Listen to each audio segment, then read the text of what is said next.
The text message from Uncle Roberto arrived at 3:47 p.m. on December 20th, just as I was finishing my afternoon briefing at the federal building. I read it twice, sitting in my government-issued sedan in the parking garage, before responding with a simple understood. "You're banned from our prestigious Christmas party," the message had read. "Security guards have your photo. Martinez and Associates doesn't need family embarrassments at our most important client event of the year." This wasn't entirely surprising. For the past 4 years since I'd graduated from law school and disappeared into government work, my uncle's law firm had treated me like a family disappointment. Roberto Martinez had built Martinez and Associates into one of the most successful corporate law firms in the city, specializing in white-collar defense and corporate compliance. In his world, success meant partnership tracks, billable hours, and high-profile clients. In his world, I was a failure. Government work, the way my family said it, sounded like a euphemism for unemployment. They assumed I was pushing papers in some bureaucratic dead-end job, making a fraction of what I could have earned at a real law firm. My cousin Diego, Roberto's son, never missed an opportunity to remind me that first-year associates at Martinez and Associates made more than most government lawyers ever would. The Christmas party was their annual showcase, an opportunity to wine and dine their most important clients in the penthouse event space of the Meridian Tower. 500 guests, open bar, live jazz quartet, and enough networking opportunities to sustain the firm's business development for the entire following year.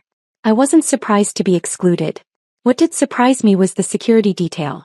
I drove home to my modest apartment in Arlington, the same one-bedroom place I'd been renting since law school. My family assumed I lived there because I couldn't afford anything better. The reality was more complicated. Federal employees in my position were required to maintain low-profile lifestyles.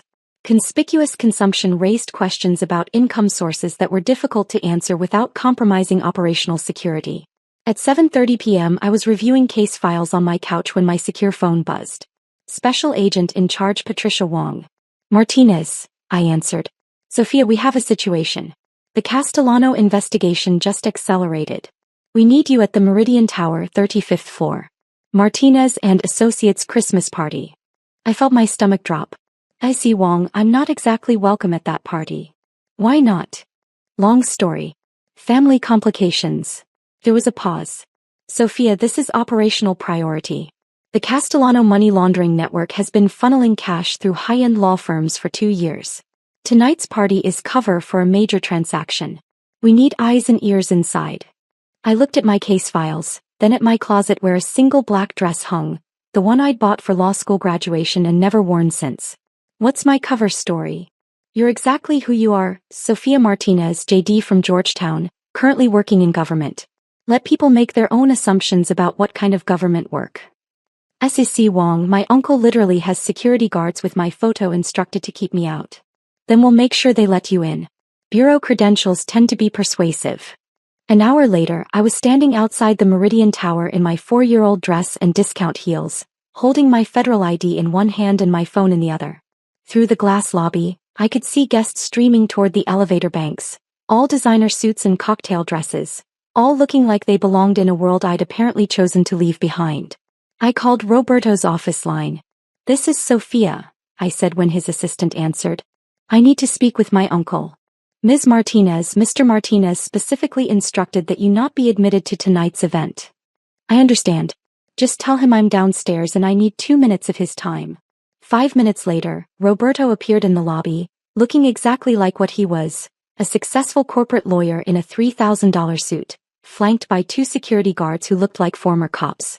"Sophia," he said, his tone a mixture of embarrassment and annoyance. "I thought I made myself clear."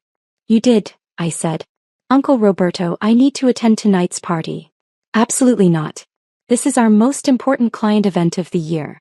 We have Fortune 500 CEOs, federal judges, the mayor's office. I can't have family drama disrupting business relationships I've spent decades building." One of the security guards stepped forward. "Sir, should we escort her out?" Roberto held up a hand. "Sophia, I'm sorry if this hurts your feelings, but you made your choice when you took that government job instead of joining the firm. Tonight is about serious legal work, not charity cases." I pulled out my federal credentials and held them where Roberto could see them.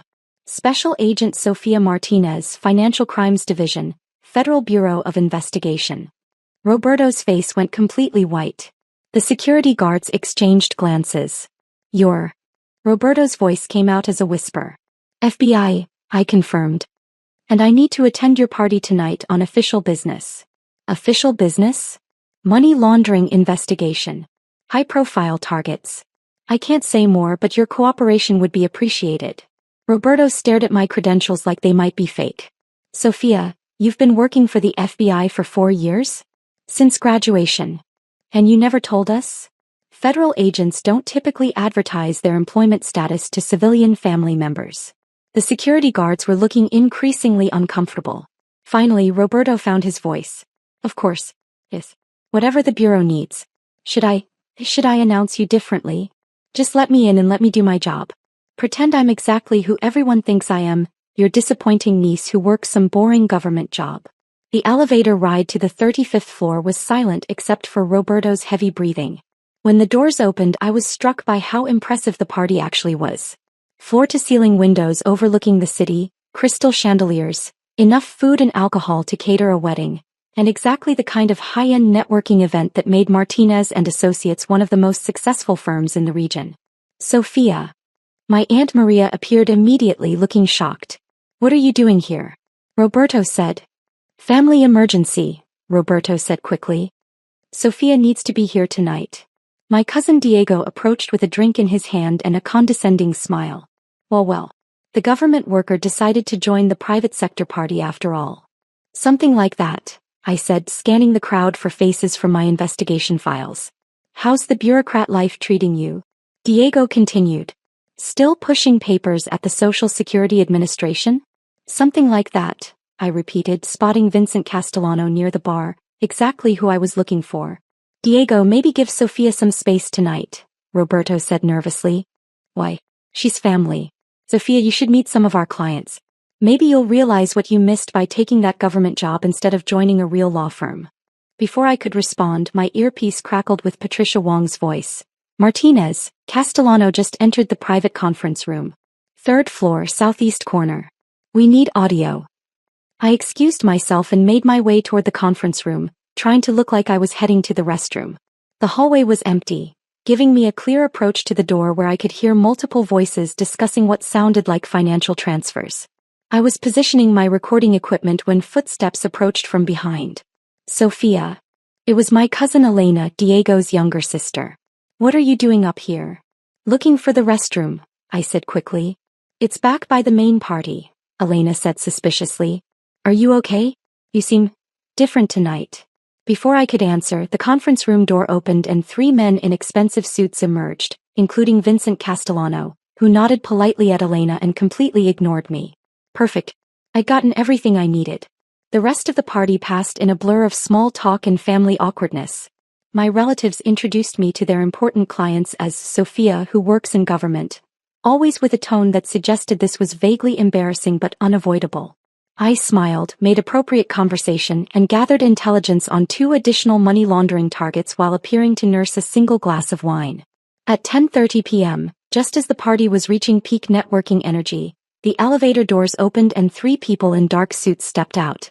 Even in a room full of lawyers, they were immediately identifiable as federal agents. The lead agent approached the reception desk and spoke quietly to the hostess. Within seconds, Roberto was making his way across the crowded room, looking increasingly panicked. "Excuse me," the lead agent announced to the party in general.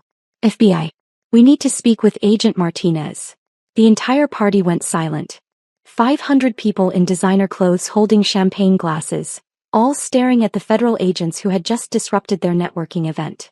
Roberto's face had gone from white to green. Diego dropped his martini. "Agent Martinez is here?" Roberto said weakly. The lead agent scanned the crowd and made eye contact with me. "Special Agent Martinez, we need you for the Castellano briefing." I stepped forward from where I'd been standing near the windows, and suddenly 500 people were staring directly at me. "Special Agent Martinez reporting," I said clearly. The silence in the room was deafening. "Agent Martinez," the lead agent continued, "the targets have been apprehended. We need your debrief on tonight's intelligence gathering." "Understood," I said. "Let me get my coat." As I walked through the crowd toward the coat check, I could hear whispered conversations starting throughout the room. That's Roberto's niece. She's FBI? Special Agent Martinez? How long has she been undercover?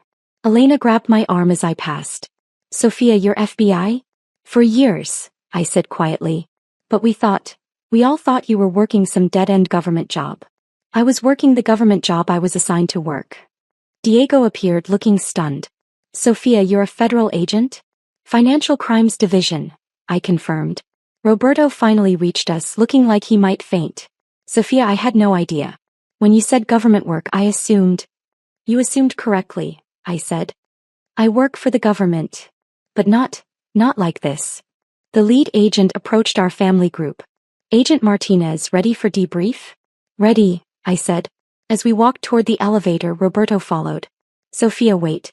I owe you an apology. A huge apology. I stopped walking. Uncle Roberto, you don't owe me anything. Yes, I do. I treated you like an embarrassment. I banned you from family events. I assumed your career was a failure. My career is exactly what it needs to be. But I didn't know you were FBI. I didn't know you were working on important cases. Would it have mattered if you'd known? Roberto was quiet for a long moment. It shouldn't have mattered. Your worth as a person shouldn't depend on whether I understand your job.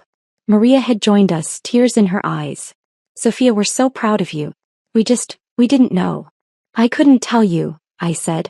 Federal agents don't discuss their work with civilian family members, even family. Diego was shaking his head. Sophia, all this time we thought you were wasting your law degree. I use my law degree every day. Corporate financial crimes require extensive knowledge of business law, securities regulations, and criminal procedure. Lena looked confused. But your apartment, your car, your clothes. We thought you couldn't afford. Federal agents are required to maintain low-profile lifestyles, I explained. Conspicuous consumption raises questions about income sources. The lead agent checked his watch. Agent Martinez, we need to move. I hugged Roberto briefly. Uncle Roberto, thank you for hosting such a successful networking event. It was very helpful for our investigation. Our investigation? Money laundering network using high-end law firms for financial transfers. Tonight's party was perfect cover for intelligence gathering. Roberto's mouth fell open. You were working the entire time you were here? I'm always working. As the elevator doors closed, I could see my family standing in a cluster, all looking stunned and confused.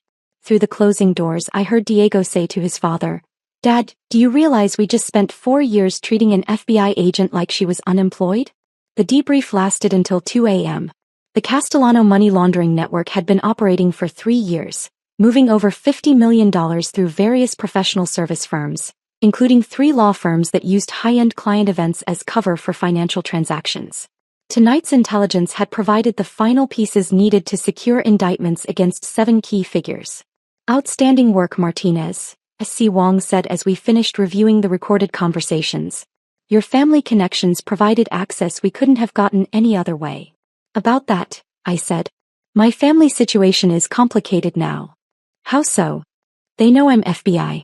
4 years of thinking I was a failure, and now they know I'm a federal agent working financial crimes. S.C. Wong was quiet for a moment. How do you feel about that? Honestly, relieved. It was exhausting pretending to be someone I'm not. But I'm not sure how to navigate family relationships when they're based on a complete misunderstanding of who I am and what I do. Maybe that's an opportunity to build relationships based on who you actually are instead of what they thought you were. The next morning, I woke up to 17 missed calls and 43 text messages from various family members. The messages ranged from apologies, Sophia, I'm so sorry for how we treated you, to excitement, my cousin is FBI, to confusion, why didn't you tell us? Roberto's message was the longest. Sophia, I've spent all night thinking about the past 4 years and how badly I misjudged your choices. I banned you from family events because I was embarrassed by what I thought was your lack of ambition.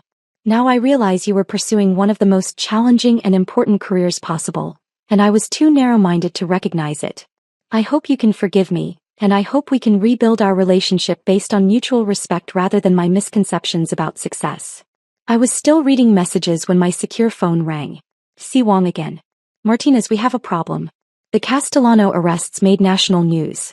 Your undercover status is compromised. How compromised? Front page of the Washington Post. FBI agent uses family law firm party to break money laundering ring. There's a photo of you leaving the Meridian Tower with the arrest team. I sat down heavily on my couch. What does this mean for my career? It means you're being reassigned. No more undercover work. But the director is impressed with your work on financial crimes. There's a supervisory position opening in the white-collar crime division. Supervisory. Assistant Special Agent in charge white-collar crime. Significant pay increase, better benefits, and you'd be overseeing investigations instead of working undercover.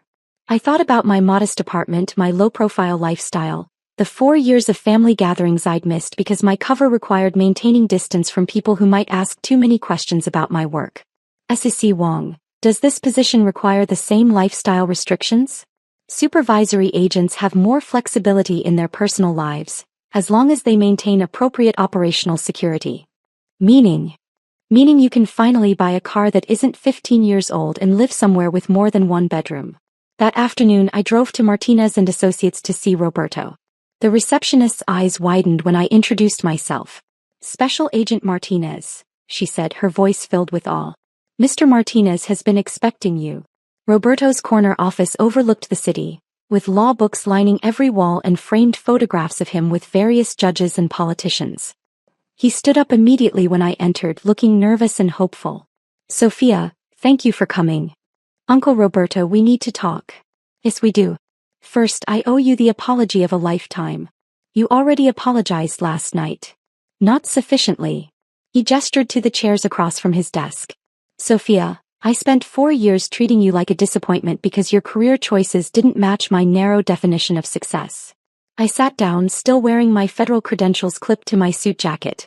You thought I was wasting my law degree. I thought you were afraid to compete in the private sector. I thought you'd taken an easy government job because you couldn't handle the pressure of real legal work. And now I realize you were doing legal work that's infinitely more challenging and important than anything we do here. Corporate compliance and white-collar defense? We help rich people avoid consequences. You catch criminals who steal from ordinary people. I was quiet for a moment.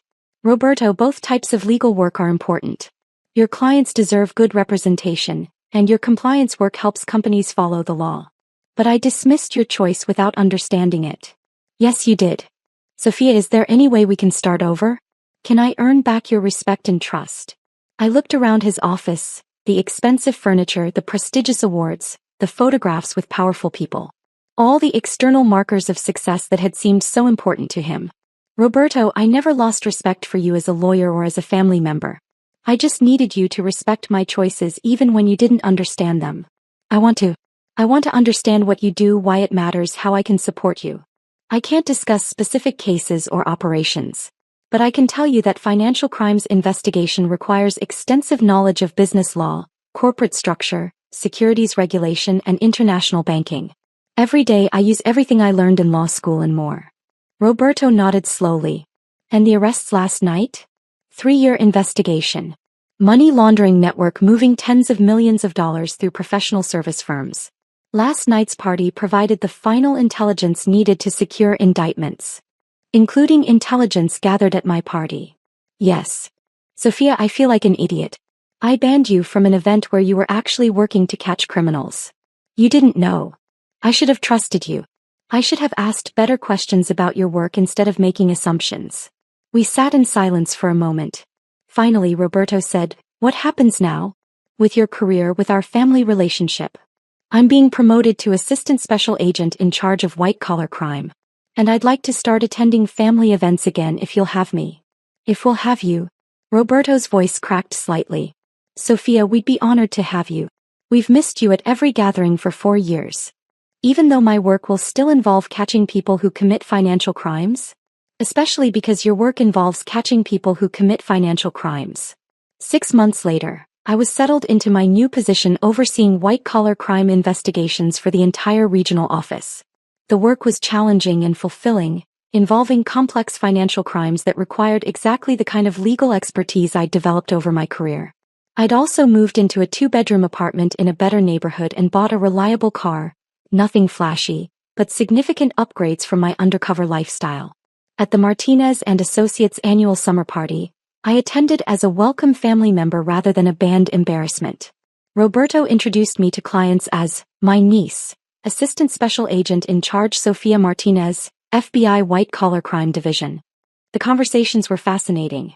Instead of treating law enforcement as an adversary, Roberto's clients were interested in understanding how federal investigations worked, what compliance issues they should be aware of, and how they could better cooperate with regulatory requirements. Sophia, one CO said during cocktail hour, your uncle tells me you've worked financial crimes for 5 years. Almost 6 now. What's the biggest mistake you see companies making? Assuming they can hide financial irregularities through complexity. Modern investigative techniques and artificial intelligence make it easier than ever to trace money flows, even through sophisticated structures. Roberto, who was standing nearby, smiled. My niece has become our unofficial consultant on compliance best practices. Unofficial. The FBI doesn't provide consulting services, I clarified. But I can discuss general compliance principles and investigative techniques in educational contexts. Diego approached our group, looking genuinely interested rather than condescending for the first time in years. Sophia, I've been reading about the Castellano case. The financial analysis you did to track the money laundering, how did you learn those techniques? Law school provided the foundation, but most of it was on-the-job training. Financial crimes investigation combines legal analysis, accounting principles, computer forensics, and traditional detective work. It sounds incredibly complex. It is. That's what makes it interesting. Elena joined us, holding her infant daughter. Sophia, I want Anna to grow up knowing she can pursue any career that challenges her, whether it's traditional or unconventional. The most important thing is finding work that matches your skills and values, I said, taking Anna's tiny hand. Success isn't about external recognition. It's about making a meaningful contribution. Roberto raised his wine glass. To Sophia, who taught our family that success has many different forms, and that the most important work often happens where people aren't looking. As the evening wound down and guests began to leave, Roberto and I stood together on the office balcony, looking out over the city lights. Sophia, can I ask you something personal? Sure. Do you ever regret not joining the firm? The traditional path, partnership track, the financial rewards. I thought about the question while watching traffic move through the streets below. Roberto, I love what I do. I wake up every morning knowing that my work helps protect people from financial predators.